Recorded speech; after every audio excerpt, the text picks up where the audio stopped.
the Vikings. So we're going to boot back in, and now this is our time where, as usual, we talk and college football, which is Connor and I's favorite sport, in the second half. But instead of going through our normal rankings, we're going to talk about who should be number 4. And this is, as we're on the same page, and I'm going to announce mine, and Connor, correct me, but this should be that our top 3 going into, this is the playoff itself. You should have, our top 3 should be Bama, Clemson, Ohio State, and then we're debating number 4. Do you agree? Yeah, I think, I think top 3, Notre Dame is not in the top 3. All right. So, Connor, go first. Give us who your number 4 is, and give us some reasons why.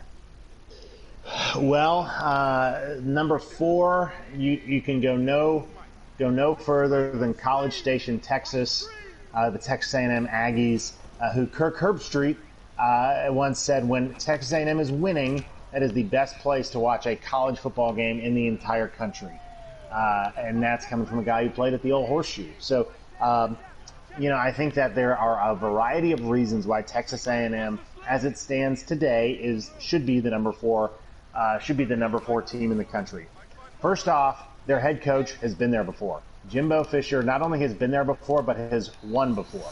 You could say Brian Kelly at Notre Dame has been there before, but as per usual with this in the past 10 years, when he got there against Alabama and got there into the national championship game, got absolutely crushed. Jimbo has been in a lot of big games, coached a lot of big games, is able to understand how to prepare a team for big games. So I think first off, Jimbo Fisher should get some credit for sure. Second off, I think at the quarterback position, because the quarterback position is so critical, Kellen Mond, has maybe not, he hasn't thrown for all the yards, this, that, and the other, and I know we like to get all caught up in the amount of yards and all these big-time stats, things like that. Kellen Mond's only thrown 2 interceptions this year. I think that is very, very critical. And just as critical as your great punt there. Good job, Rutledge. Oh, thanks, man. It's the best thing I've done all game. Your punter is crushing it. So I think, I think being able to protect the ball and being able to, be very efficient on offense is very critical, which, being a Florida State fan, is not always the most Jimbo Fisher-like thing. So I think you got that piece to consider. I think that if you look, you're looking at eye tests, you're looking at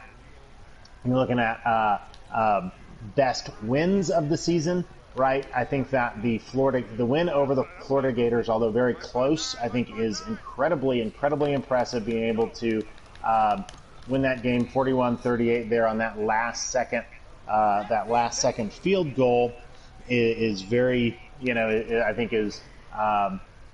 That means something, right? The Florida Gators have really won a lot of games by a lot of points, except versus Texas A&M, which led to the Dan Mullen just going off and saying he wants 90,000 people in the swamp. Then he got COVID, but I digress. But I think that, yet again, another theme that I always talk about is you have to be able to win games in a variety of ways. The college football playoff, teams that make the playoffs are going to be able to take your best thing away from you. Whether or not that's the Clemson, whether or not that's Ohio State. They've got a lot of really good NFL quality players on those sidelines that are going to be able to take your best thing away from you. So you have to be able to win in a variety of ways. And you might look at A&M just beating a lowly LSU team 20-7 as sort of A&M should have scored more points. And that game was 20-0 going into the fourth quarter. I think that actually shows a lot about the Aggies' defense, which is another really important point to consider. And I'm going to touch on that here briefly, but it shows that they can win games in a variety of ways. They can win in those shootout-type games, and they can also win in defensive struggles and where their offense maybe isn't clicking, maybe isn't scoring all the points. Because their defense is really solid, I think is the other piece to consider.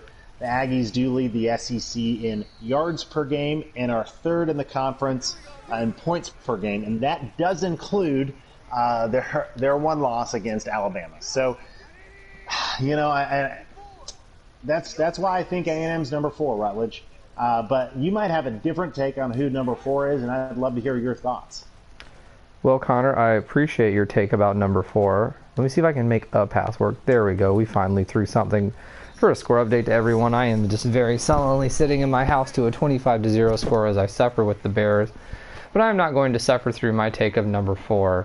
All of that about Texas A&M is fine and dandy, but it does not compare to anyone outside of the state of Florida known as Connor's favorite team, the Florida Gators. Chomp, chomp. So, we caught that pass. So here's my sort of take on the Florida Gators. They've scored a minimum 34 points a game in the SEC, all SEC game conferences.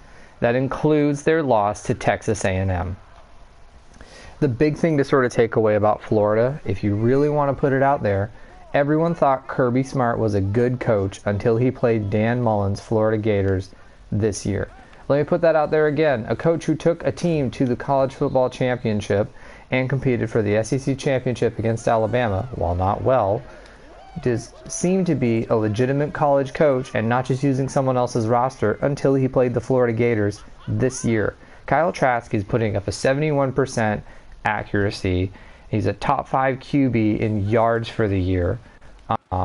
And they're completely sort of tearing it apart with everyone they're playing. Dan Mullen is very much a quarterback whisperer type of coach. I mean, look what he did for Dak Prescott. Dak Prescott without Dan Mullen is not as impressive as Dak Prescott with Dan Mullen. They even have a strong passing defense, and they're doing it without a good running game. Their strongest running back has not even crossed 500 yards for the season. Excuse me. So the way that I kind of look at it is, yes, Florida did lose to Texas A&M, but there's a beautiful thing. Oh, you got to catch that. There's a beautiful thing in college football that I like to call losing at the right time. I believe Florida's loss to Texas A&M at the right time. Mullen's love on TV, sort of like Tebow's infamous speech that is attached to the wall of Ben Griffin Hill Stadium, is a thing that you need to motivate and inspire a team and to get a team sort of rallied behind. Keep in mind, I believe, didn't Ohio State have one loss the year they went into the college football playoff and won it with different quarterbacks every single day? So there's a system behind Florida being able to sort of make a run. The other thing I think that really sort of owns for Florida is they own their own destiny. All Florida has to do is go to Atlanta and beat Bama. Once they beat Bama, they're in.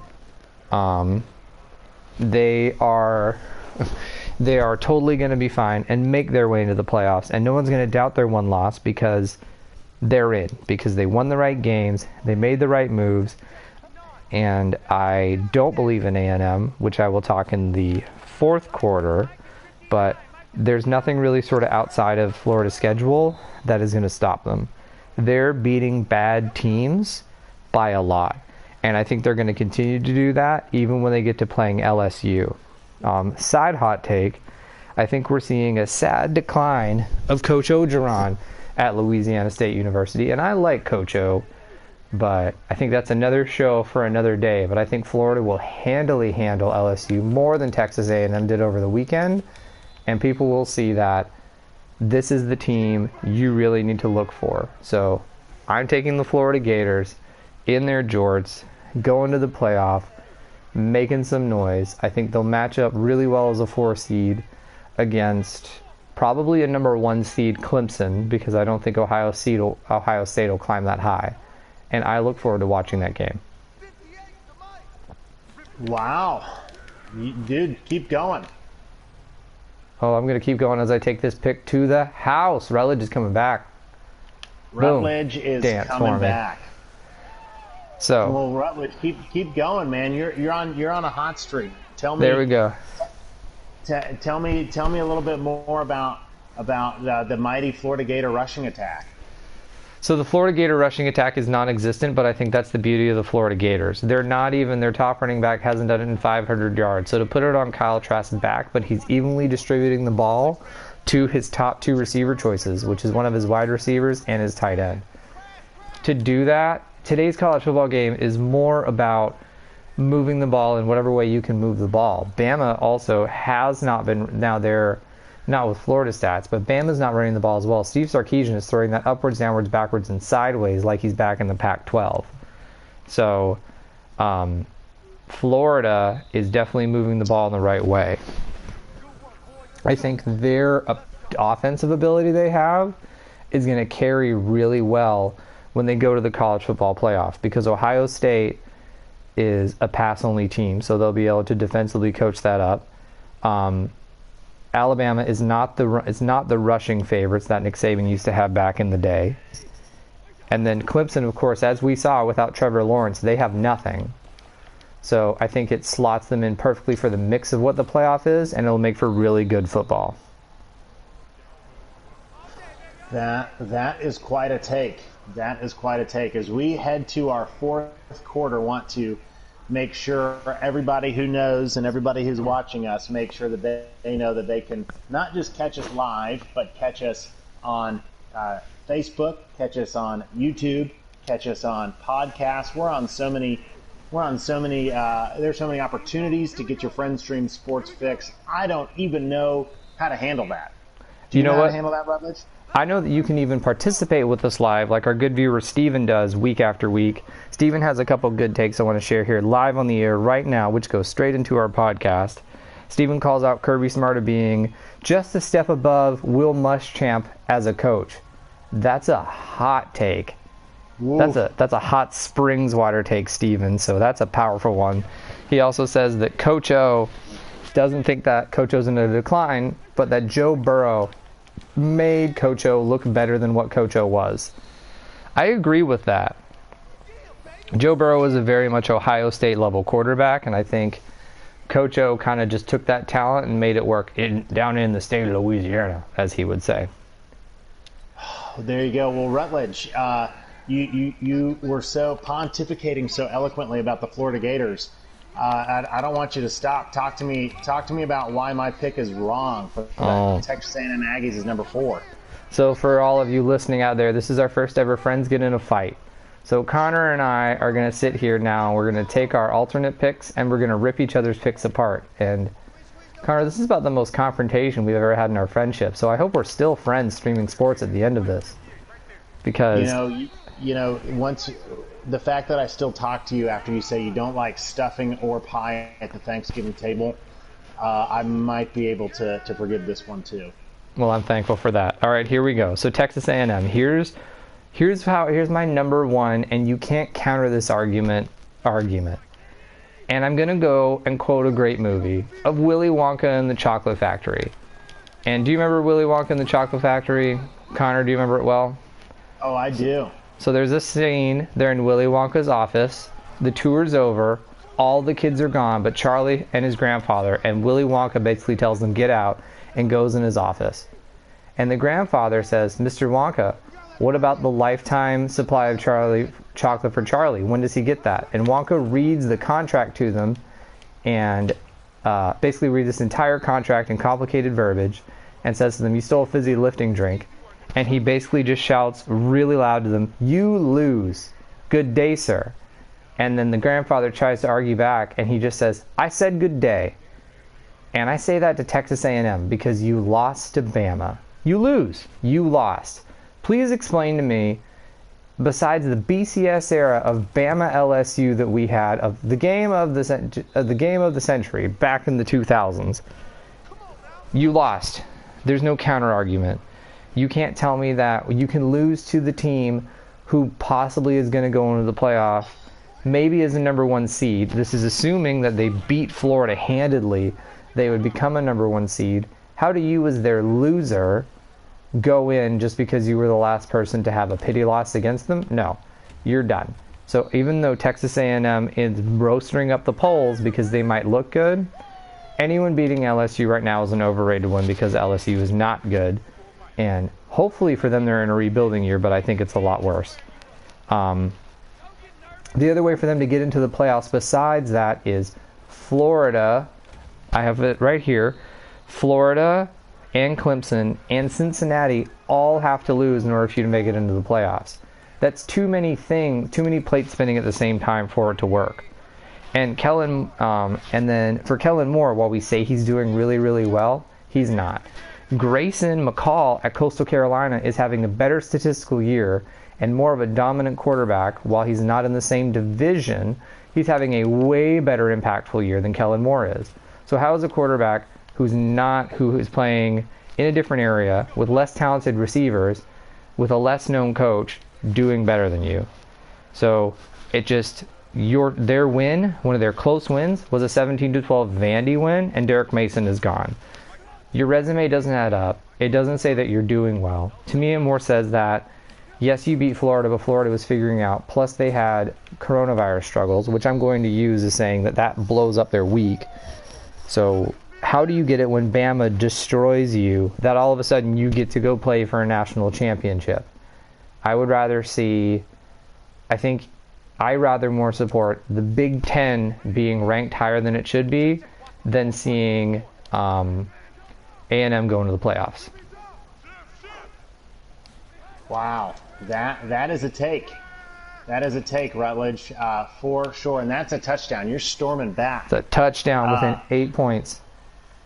There you go. So, well, I think, you make a lot of great points about, Texas A&M's loss and Kellen Mond, who plays NFL players in the secondary every week, not having a statistically as good a season as another quarterback who plays sociology majors every week.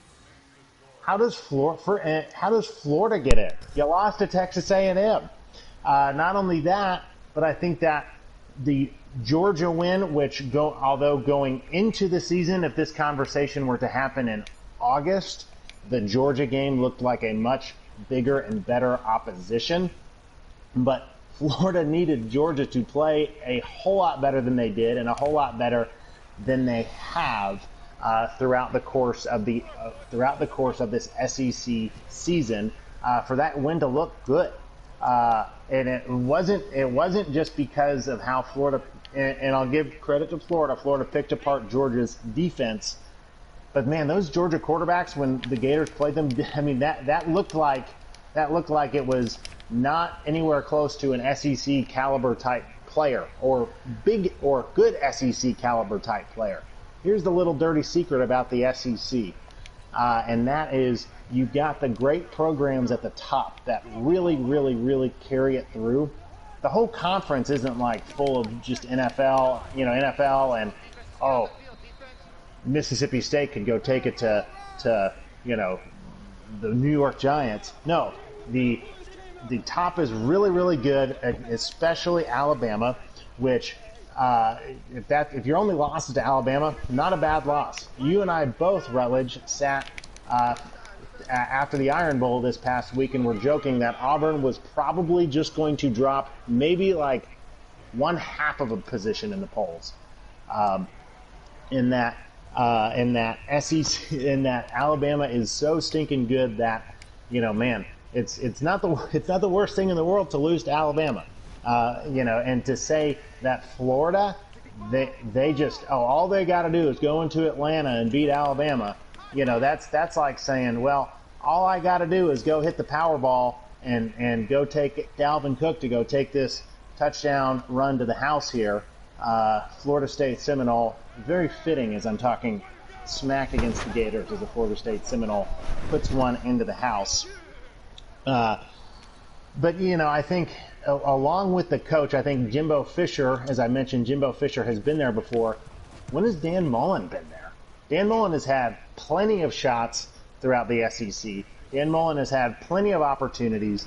And what big games has Dan Mullen won? Has Dan Mullen ever won? Has Dan Mullen ever even competed for a conference championship throughout his coaching career? No. Will Dan Mullen go get through a still pretty weak SEC East compared to the West, right? Because Georgia is not nearly as good as we thought they were going to be. Yeah, they can do that. You can do that in the East, right? You gotta go play.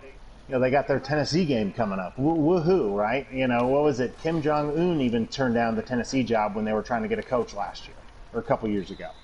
I think not only that, but very recently, because I know we like to talk about the eye test a lot, especially this season, Florida has started pretty dang slow in their last 2 games. They ended up putting it together and winning it, but Florida has started pretty dang slow in those last 2 games against very inferior opponents, the Kentucky Wildcats and the Fighting Sarah Fullers of Vanderbilt University. But mad respect to Sarah Fuller. Mad respect to Sarah Fuller. Big time respect to Sarah Fuller. So I think that, man, the Gators have and actually, furthermore, according to the college football playoff selection, which just happened earlier this evening, Texas A&M doesn't need Cincinnati, Clemson, and Florida to lose, because Texas A&M is ranked 5th in the college football playoff, and they're going to actually have the ability to not play in their conference championship game, which could end up being a positive for them, because if the trend continues, and Dan Mullen has never beaten Nick Saban, and if that trend continues in the way that it very well could in Atlanta, that's not a gimme game. To say that Florida versus Alabama is a gimme game is I don't know how I feel. That's a hot take. That is the hottest take we've heard tonight, to say that that's a gimme game. Florida will have 2 losses, and I know we've talked about LSU a couple times, but I don't think we're going to ever see a 2-loss national title team like we saw previously with those LSU Fighting Tigers. So, sorry, Rutledge, I'm going to have to disagree with you vehemently that the Florida Gators should not be the number 4 team in the country. Well, I cannot give them 1 ounce of a bit. I cannot give 1/12 of a man that Texas A&M should go to the playoff. It doesn't make any sense. It's going to feel even more backwards to the year that Baylor and TCU, who are undefeated in the Big 12 each, got skipped so Ohio State can go in. So we will stay being friends, but we will both